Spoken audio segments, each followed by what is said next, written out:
الحمد للہ رب العالمین۔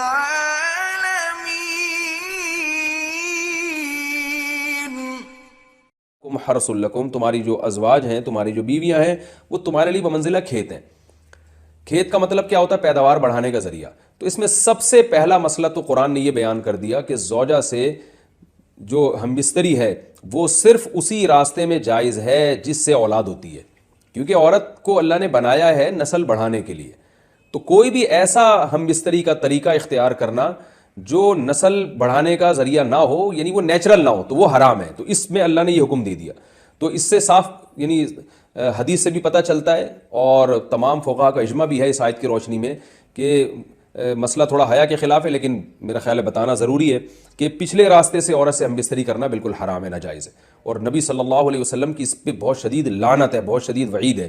تو یہ بالکل اللیگل ہے اسلام میں کہ عورت کے پچھلے راستے سے اس سے ہم بستری کی جائے۔ جو لوگ لڑکوں سے بدفعلی کے عادی ہوتے ہیں ان کو یہ ایک چسکا لگ جاتا ہے، تو یہ حرام ہے، ناجائز ہے، کیونکہ اللہ نے بتا دیا کہ یہ تمہارے لیے بمنزلہ کھیت کے ہیں۔ تو اس میں قرآن نے وہ جو سوال تھا نا اس کی طرف اشارتاً جواب دے دیا، اور آگے فرمایا فاتو حرثکم، تم اپنے کھیت کے پاس آؤ، یعنی پیداوار بڑھانے کا جو ذریعہ ہے اس جگہ کی طرف آؤ، انا شئتم، جیسے چاہو، یعنی باقی جس طرح سے تم چاہو زوجہ سے ہم بستری کر سکتے ہو، اس میں کوئی خاص طریقہ متعین نہیں ہے۔ میاں بیوی کا ایک دوسرے سے کوئی پردہ نہیں ہے، ہن لباس لکم وانتم لباس لہن، یہ دونوں ایک دوسرے کے لیے لباس ہیں۔ تو اس میں طریقہ کار کوئی بھی ہو سکتا ہے، کسی بھی طرح سے کرنا چاہو ایک دوسرے سے لطف اندوز ہو سکتے ہو، لیکن فاتو حرثکم آنا موضع حرث میں ہے۔ حرث کا مطلب وہ اس جگہ کی طرف آنا ہے جہاں سے نسل بڑھتی ہے، کسی اور راستے کی طرف۔ اس سے صاف طور پر جو ہے نا وہ جو فاسق فاجر لوگوں کی جو برائی ہے، جو لڑکوں سے بدفعلی کے نتیجے میں پیدا ہوتی ہے، اس کا اللہ نے قلع قمع کر دیا کہ اس کی اسلام میں بالکل اجازت نہیں ہے۔ باقی طریقہ کار کیا ہوگا یہ تمہارے اوپر، اس کی اللہ نے تمہیں اجازت دی ہے۔ وَقَدِّمُوا لِأَنفُسِكُمْ، اور چونکہ بار بار حرث کا تذکرہ ہو رہا ہے کہ نسل بڑھانے کا، تو اس لیے اللہ نے فرمایا کہ قدموا لانفسکم، اپنی ذات کے لیے فیوچر میں انتظام کرو۔ قدموا کا مطلب آگے بھیجو اپنی ذات کے لیے سرمایہ۔ کیا مطلب؟ کہ جب زوجہ سے ہم بستری کرو تو نیت اولاد کی ہونی چاہیے، تاکہ وہ اولاد دنیا میں بھی اور آخرت میں بھی تمہارے لیے ذخیرہ بن جائے۔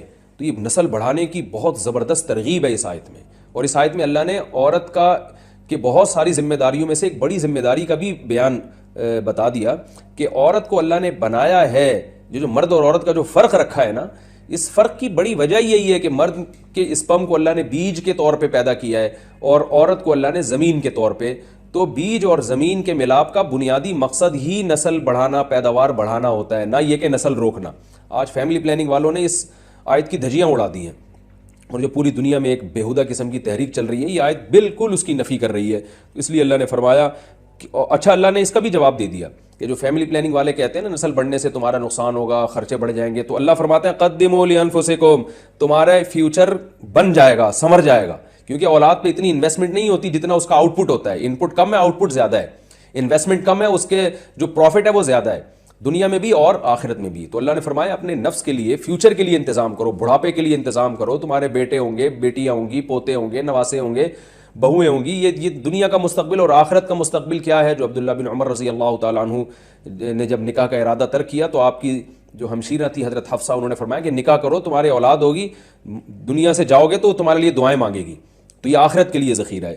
تو اس لیے اللہ نے فرمایا کہ آخرت کے لیے ذخیرہ کرو، واتقوا اللہ، اور اللہ سے ڈرو، واعلموا انکم ملاقوہ، اور جان لو کہ تم نے ایک دن اللہ سے ملاقات کرنی ہے۔ تو جتنے حکام اللہ نے تمہیں اس آیت میں دی ہیں ان تمام احکام کو تم نے فالو کرنا ہے۔ وَبَشِّرِ الْمُؤْمِنِينَ، اور ایمان والوں کو خوشخبری سنا دیں۔